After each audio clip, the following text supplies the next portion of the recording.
Nós temos Pride para Equator, Bia. Na Juni, nós está começar dia sábado ao dia 13 e nós temos clausura dia domingo, dia 21. E cada dia tem um evento que tá, por exemplo, deporte, nós temos dia domingo trempang, dia 14, nós temos um hike na Cerro Largo, dia luna, nós temos uma película, dia março, nós temos deporte, nós temos hópicos, nós temos uma agenda, turheen por lezen, riba nos Facebook e Instagram, de Pride Bonaire of IQ Bonaire. E nós apurba net, como é ano passado, para fazer algo para cada idade, para cada origem. É echt para nós muito importante que Pride está algo para nós tour, para a inteira comunidade.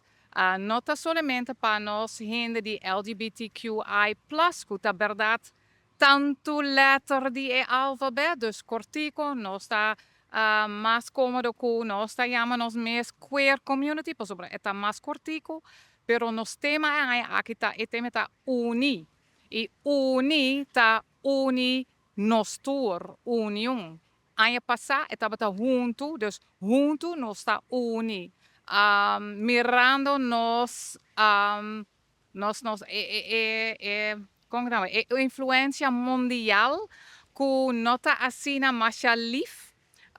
Nós está querer que nos mensagem traz adiante para unir e junto nos por unir. É algo muito importante.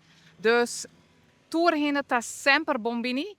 Se está a película de luna, na Tercora Ranch, nos fiesta, dia sabra, claro, Cuba Company está nos host para a apertura, dia sabra, dia 13.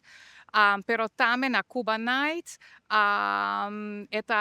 foi cabeça dia 17 de junho e claro, nós temos surpresa chiqui, por sobre nós a invitar dois artistas, não foi de Holanda. Kermeng nang ta biba Holanda, pero nang ta antiano, nang ta bonaire puro.